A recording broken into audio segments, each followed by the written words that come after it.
It all began in 2015 in the shadow of defeat.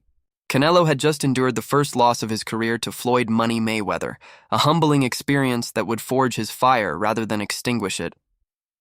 Still licking his wounds, he crossed paths with a man who would soon regret even speaking his name. James Kirkland, the self-proclaimed Mandingo Warrior. Kirkland was a beast in the ring, 28 knockouts out of 33 fights, a street-hardened predator who claimed he wanted Canelo to smell his breath when they met face to face. He promised chaos. He got carnage. The night of the fight, before a roaring crowd of 40,000, Kirkland tried to impose himself, lunging forward like a rabid animal. But the red-haired assassin from Guadalajara was calm, patient, calculating. Canelo let him come, studying every reckless swing. Then with surgical precision, he unleashed hell. A right hand found Kirkland's jaw, sending him sprawling to the canvas. The crowd exploded. What followed was not a boxing match, and it was a dissection. Uppercuts, hooks, and body shots rained down like a thunderstorm until one final punch sent Kirkland into the dark void of unconsciousness. The referee didn't even bother to count. Canelo had reclaimed his throne, and with it the respect that every man must earn in blood. But not every fight was about belts and fame. Some were about pride, about shutting the mouths of those who mistook kindness for weakness. Back in 2009, a young Canelo faced Leonardo Tiner, a brawler who brought the streets with him into the ring. Tiner wasn't just loud. He was unhinged. He bragged about fighting with bats and guns, promising to humiliate the teenage prodigy. But from the opening bell, it was clear he had stepped into a nightmare. Canelo attacked like a bull charging through a storm, every punch thrown with purpose and fury. Tiner tried to cheat, tried to break the rhythm, even attempted to hurt the young Mexican with illegal tactics. But that only sealed his fate. Canelo's composure never cracked. With every combination, he reminded the world that discipline beats chaos. By the final bell, Tiner looked like a man who had been through a war zone. Canelo won by unanimous decision, but the real victory was psychological. A warning that no matter how loud a man barked, he'd be silenced the moment he stepped into Canelo's ring. Years later, the stakes were higher and the enemies more polished. In 2021, Canelo's pursuit of the undisputed world title led him to Billy Joe Saunders, an undefeated British champion with a mouth as sharp as his jab. Before the fight, Saunders mocked Canelo's heritage, called him a little ginger, and boasted that he'd beat him with ease. But confidence turns to panic when fantasy meets reality. From the first round, Canelo stalked him with quiet menace. Every feint was a message, every punch a warning. Saunders tried to mock him mid-fight, sticking out his tongue, taunting with a smirk. But arrogance is a dangerous shield, and Canelo shattered it. In the 8th round, a vicious uppercut broke Saunders' orbital bone. His eye swelled shut instantly. He staggered back, blinking through the pain, realizing the fight and his career might never be the same. The referee stopped it, and Canelo raised his hands. Another belt added to his empire, another loudmouth silenced in poetic fashion. But one of the most memorable battles came against Sergei "Crusher" Kovalev in 2019.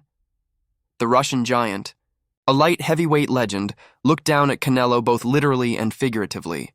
"He's too small for me," Kovalev sneered. "I'll crush him." And for the early rounds, it looked that way.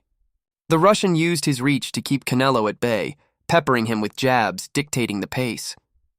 The commentators whispered doubts. Was this the night the Mexican machine would finally meet its match? But true champions are never defined by dominance. They're defined by what they do when they're losing. Canelo absorbed the punishment, read Kovalev's rhythm, and began closing the distance. Round after round, he adjusted, each exchange bringing him closer. Then in the 11th, it happened, a right hand from hell. It cracked through Kovalev's guard like lightning through glass. The Russian froze, his body went limp, and he crumbled to the floor. Just like that, Canelo became the light heavyweight champion of the world, proving once again that size means nothing to a man possessed by purpose. But before the glory, there were lessons, like his 2013 clash with Austin Trout. Trout was slick, undefeated, and confident. He called Canelo overrated, claimed he'd turn him all night and make him look silly. But when the bell rang, Canelo showed him what it meant to be a Mexican warrior. The fight was methodical destruction, a masterclass in power and patience. Trout danced, jabbed, and tried to escape, but Canelo hunted him like a lion tracking wounded prey. In the 7th round, a right hand sent Trout staggering into the ropes, his legs wobbling, pride broken. The decision was unanimous. Alvarez had once again silenced a man who mistook arrogance for strategy. Even against Daniel Jacobs in 2019, the story was the same. Jacobs had swagger. He called Canelo overrated and swore he'd embarrass him. But once inside the ropes, he realized the nightmare he'd invited.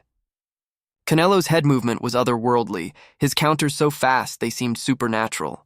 Every missed punch from Jacobs was punished instantly. By the middle rounds, the American was swinging at air while Canelo stood in the pocket, dodging effortlessly, landing combinations that sounded like thunderclaps. When the final bell rang, there was no question who had won. Canelo raised his hand, another challenger humbled, another record broken. Over the years, Saul Canelo Alvarez has evolved beyond a boxer. He's a myth in motion, the embodiment of discipline, fire, and vengeance. For every loudmouth who dared to mock him, there lies a highlight reel of broken jaws and shattered egos. His story isn't just about victories. It's about the raw power of silence, of letting your craft speak for you when words fail. He's faced monsters, giants, and ghosts of his past, yet every time, he's walked out of the ring with his hand raised and his legend growing stronger. And that's the thing about Canelo. He doesn't need to tell you who he is. His fists already have, so what do you think? Has Canelo truly cemented himself as one of the greatest to ever step into the ring? Or do you believe there's still someone out there who can challenge his throne? Drop your thoughts in the comments below, and if you enjoyed reliving these moments of boxing history, make sure to hit that like button, subscribe, and ring the bell so you never miss another story from the world of combat's most legendary warriors.